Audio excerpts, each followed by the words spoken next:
Hi, I'm Crystal. I'll be your nurse today. Uh, I'm going to be doing a full head to toe assessment, which is going to include touching and listening to your heart, checking reflexes, doing all that. So I'm going to ask you your name and date of birth. Danielle Reed, January 11th, 1988. And do you know who the president is? Joe Biden. Okay, and do you know where you are? Yeah, at your house. Okay, so patient is alert and oriented ×3 as to person, place, and time. So I'm going to pull the curtain. I'm going to wash my hands. And I want to ask you, do you feel safe and are you comfortable? I am. Okay, so to start the assessment, your speech was distinctive and clear. The client's posture and hygiene are good. Her hair's clean. Her clothing is clean with no rips or tears. And her appearance overall is good. First, I'm going to inspect your head. So inspecting your head, I'm looking for bumps, lesions, hair distribution, and parasites, and there's none to note as far as that. The next thing we're going to do is check cranial nerve number 5, which is your trigeminal nerve. So I'm going to have you close your eyes, and I'm going to touch a place in a couple spots, and I want you to let me know if you feel it. Mm-hmm. And where am I touching? Left forehead, left cheek, left chin, right forehead, right cheek, right chin.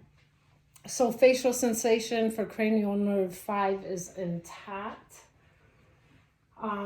The next thing I'm going to assess is cranial nerve number 7, which is your facial nerve. So I'm going to have you smile and then frown. And then I want you to raise your eyebrows. And the next thing I want you to do is close your eyes tight. And I'm going to try to open them, which I cannot. So her facial nerve is intact. Now I'm going to inspect your eyes. Grab my little light here. So we're going to do this by Perla. First thing is redness and discharge. There's nothing to note for redness or discharge of the eye. So now I'm going to do Perla. So I'm going to shine the light. Okay. Pupil size is 3+ bilaterally. They're round and reactive to light and accommodation. Now I'm going to assess cranial nerves 3, 4, and 6, which are your oculomotor, trochlear, and abducens nerve. So this is going to test the movement of her eyes with the 6 cardinal gazes of directional gazes. So I'm going to come in this way and just follow it with your eyes only. Good job. So there's no extraocular weakness noted, no stagnants. So cranial nerves 3, 4, and 6 are intact. Next is cranial nerve 2, the optic nerve. So we're going to do the confrontation test. So what I'm going to have the client do is cover one eye, and then I'm going to come in on the side, and she's going to let me know when she can see my pen. Yep. Okay, now we're going to do the other side.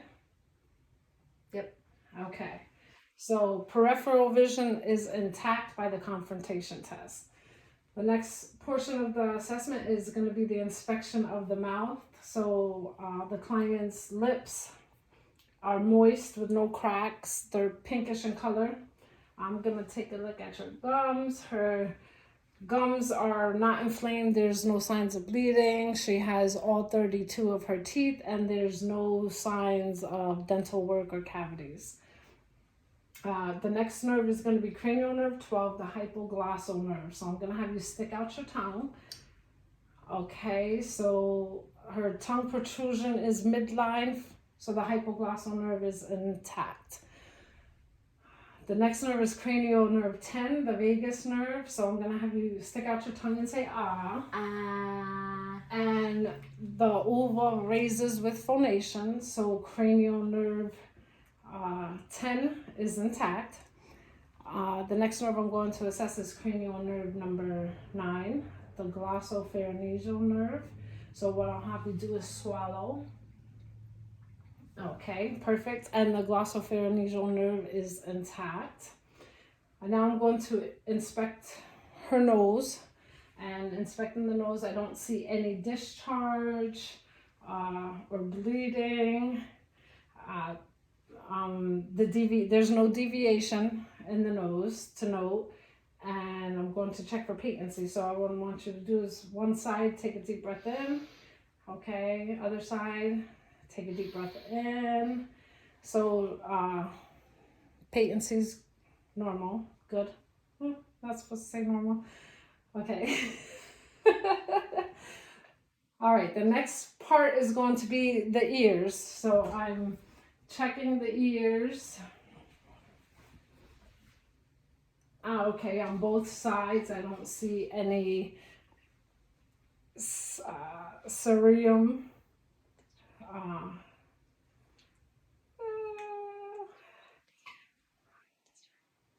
Hold on, I'm having a brain fart. Okay, or discharge. Sorry. There's no lesions noted bilaterally. And I'm going to do the whisper test now. So I'm going to stand from the client and whisper something, and she's going to repeat it back to me. Christmas. Okay, and then we're going to do this side.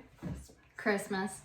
Okay, so the whisper test for cranial nerve, the acoustic nerve, cranial nerve 8 is intact. Cranial nerve 11 is the spinal accessory nerve. So I'm gonna put my hand and she's gonna push on either side. Okay, and then I'm going to put my pen down and you're gonna shrug up. Perfect. So cranial nerve number 11, the spinal accessory nerve, is intact. Now we're going to palpate the lymph nodes. So first we're going to start with the submental, which is here.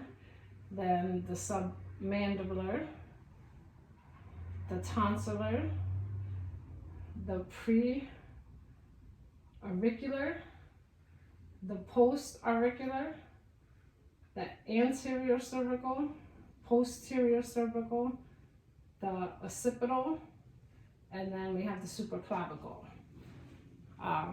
nerves. The next part of the assessment is going to be the thorax, lung, and the back assessment. So to start, I'm going to look at her anterior and I was going to say you have to stand up for that. I'm going to look at her anterior and posterior diameter, and it is less than the transverse diameter.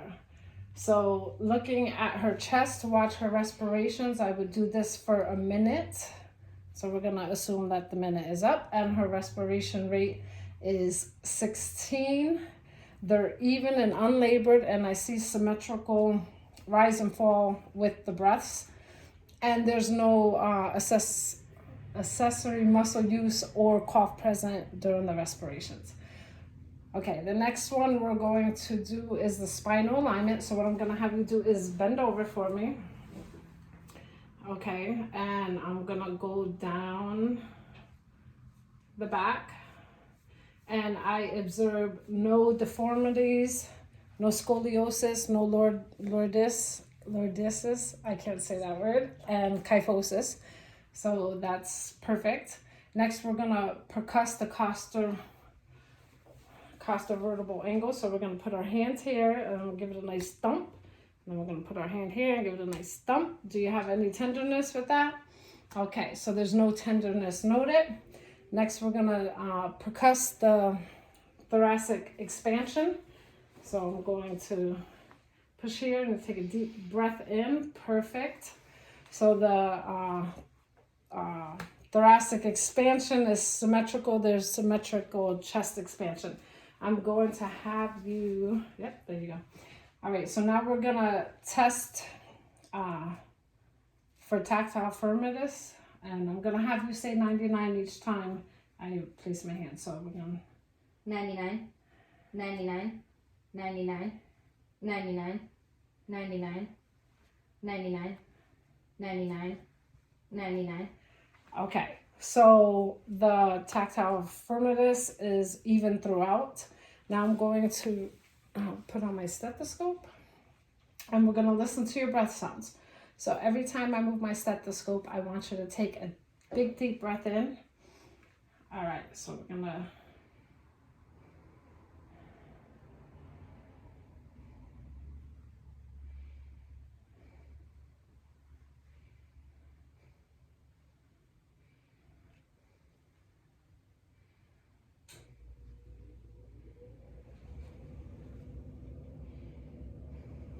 okay, so bilaterally breath sounds posteriorly are clear and there's no adventitious sounds noted. So now I'm going to do the same for the front. I'm gonna have you turn around, and the same thing when I place the stethoscope, take a deep breath in. Mm-hmm.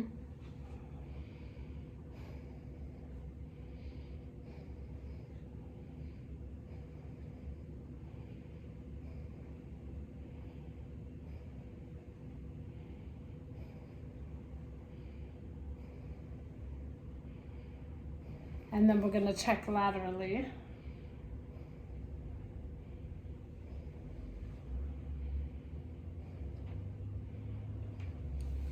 Okay, so breath sounds bilateral, the breath sounds anteriorly and laterally are clear and equal. There's no adventitious sounds noted. And like I said, the same for laterally. Next, we're gonna move on to the heart and the central vessels. So I'm gonna have you go ahead and sit down. That way it's just, I'm gonna palpate the carotid artery. I got it. On both sides of the neck, one at a time. So we're gonna palpate there, and then we're gonna palpate there. So bilaterally, the carotid artery is a 2+. So now I'm going to listen, auscultate the carotid artery with the bell. Okay. So I did that wrong. All right, we're gonna do that again. So for this, what you would do is take a deep breath in, release, and hold it. All right, so take a deep breath in, release, and hold. And then do the same for the other side.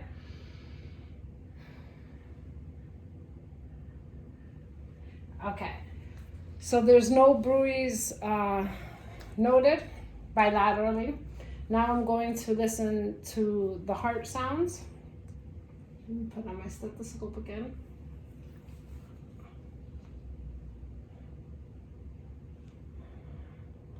Okay, so we're gonna start at the second intercostal space on the right border, right sternal border, and that is going to be the aortic valve, right? Mm-hmm. Okay. I thought you would keep doing. And then we're gonna move over to the left sternal border, second intercostal space, and that's going to be the pulmonic valve. Okay, and then we're going to move to the third intercostal space, left sternal border, and that's going to be the Erb's point. And then we're going to move down to the fourth intercostal space, left sternal border, and that's going to be the tricuspid.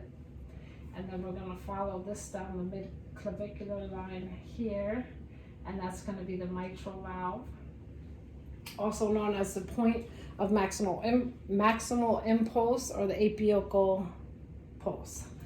There were no extra heart sounds, no murmurs to note. S1 and S2 are present with a regular rate and rhythm.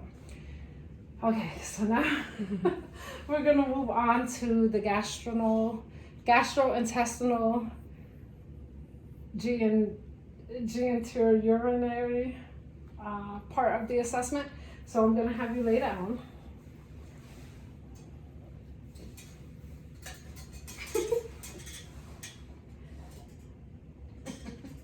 You okay? Yeah. I think it's easier this way, right? Yes. Okay. So for this, you would normally assess from the right side, but being the space and we don't have a bed, this is what it is. Okay, so I'm gonna inspect. Let me make sure she can see. I gotta move this a little bit. So I'm gonna inspect the abdomen, and looking at it, her abdomen is rounded. The next thing I'm going to is auscultate the bowel sounds in all 4 quadrants. Put on my stethoscope. Okay, so we're gonna start always in the right lower quadrant, and then we'll move up to the right upper quadrant,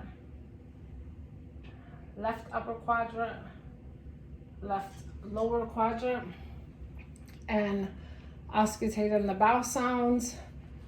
They're present in all 4 quadrants and they're active. Next, we're gonna palpate all 4 quadrants. So we're gonna palpate the right lower quadrant. You would do this deep and light. Palpate the right upper quadrant, and then you go around all the way around, and then you make sure you get the middle there. So there's no distension or tenderness noted in all 4 quadrants. There's no guarding or involuntary rigidity. Now I'm gonna have you sit up. I'm sorry. Okay, so I'm gonna ask, have you had any problems? Let me make sure that I had to turn it to. Okay, have you had any problems with your bowel or urine? No. No. And when was your last bowel movement? This morning. Okay. So there's no problems there. The next thing we're gonna move on to is the musculoskeletal and neurological and peripheral-vascular systems. So I'm going to palpate your extremities for edema. So I'm going to start with your arms. So we're palpating, and as we're palpating, we're looking for skin color and lesions and any of that on both sides. So palpating, and I don't see any lesions. So there's no lesions, no heat, no deformities, or no edema or discoloration to note on the arms. Next, I'm gonna check the capillary refills of your fingers. So to do this, you would push, squeeze down so they turn white, and then release. And when you do that, the blood refills in less than 3 seconds. So that is a good thing. The next thing we're going to do is palpate the lower legs. So the same thing as the upper. Yeah, you can see. Okay, so we're gonna palpate, and we're checking for heat lesions, edema, deformities, and there is none of those to note. And then we're gonna do the same thing with the toes. I don't know if you can see. So with the toes, we're gonna do the capillary refill on the toes on both sides, and that too is less than 3 seconds to refill, so that's what we want. Next, we're gonna do the Romberg test. So I'm gonna have you stand up and walk in both directions. Perfect. Her gait is steady, not off balance. Next, I'm gonna have you put your hands at your side, close your eyes, and we would do this, watch this for 20 seconds to make sure she's not swaying either way. So she has a negative Romberg test because she did not sway. So next we're gonna be doing, you can go ahead and have a seat, range of motion in the neck. Oh, I guess you could have did that standing. So we're gonna have you look up, look down, look left and right. So for the neck, we have full range of motion, 5 out of 5 in flexion, hyperextension, and rotation. So we kind of did this earlier, but this is how you would test for the neck strength. And for neck strength, she has 5 out of 5. Next, we're gonna do range of motion for arms. So if you wanna stand up, I'm sorry. We're gonna have her lift out her arms, bring your arms down. Then we're gonna have you bring them forward and then bring them back. So for range of motion, she has a 5 out of 5 for abduction, adduction, and hyperextension. Sorry. So now we're gonna test the strength of the arms. So while I'm holding you here, I'm gonna have you try to open, okay? And then I'm gonna hold your hand and your elbow, and I want you to try to pull me forward. Up, yeah. Sorry. Okay, and then I want you to squeeze my fingers. So for strength and all the her upper extremities is a 5 out of 5. So now we're gonna do range of motion for legs. So I need you to sit down. So I want you to put your legs up and put your legs down. So 5 out of 5 for flexion and extension of her legs for range of motion. Now, I don't know if she can see that. Well, what we would do is have her push her feet up and then push her feet down like a gas pedal. And that is for 5 out of 5 for dorsiflexion and plantar flexion. So now I'm gonna hold you here, and I want you to try to open your legs, okay? And that's to test the strength of the legs. 5 out of 5 for abduction. Okay, moving on to the next section, we have deep tendon reflexes. So I'm gonna get this is my thingy. So for the patellar reflex, relax your legs. So we're gonna give it a tap. Give it a tap. So for plantar reflex, it's 2+ bilaterally. Next, we're gonna move on to the Achilles tendon reflex. So I don't know if you can see, I'm gonna hold her toes and we're gonna hit back here. Okay, and so that is also 2+ bilaterally. The next one we're gonna do is the plantar reflex. So I don't have one of those little things, so we're gonna do like that, and her toes curl forward. So that's a 2+ bilaterally.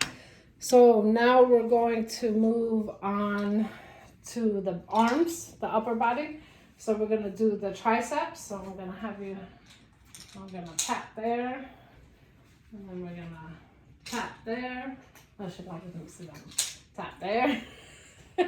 So that is the 2+ bilaterally for the triceps. For the biceps, we're gonna hold the arm and tap there and tap there. So for the biceps, 2+ bilaterally. Now for the brachiodalis, I'm gonna hold you here and give you a tap there. Give you a tap there. So that is a 2+ bilaterally. So now I'm going to palpate your pulses.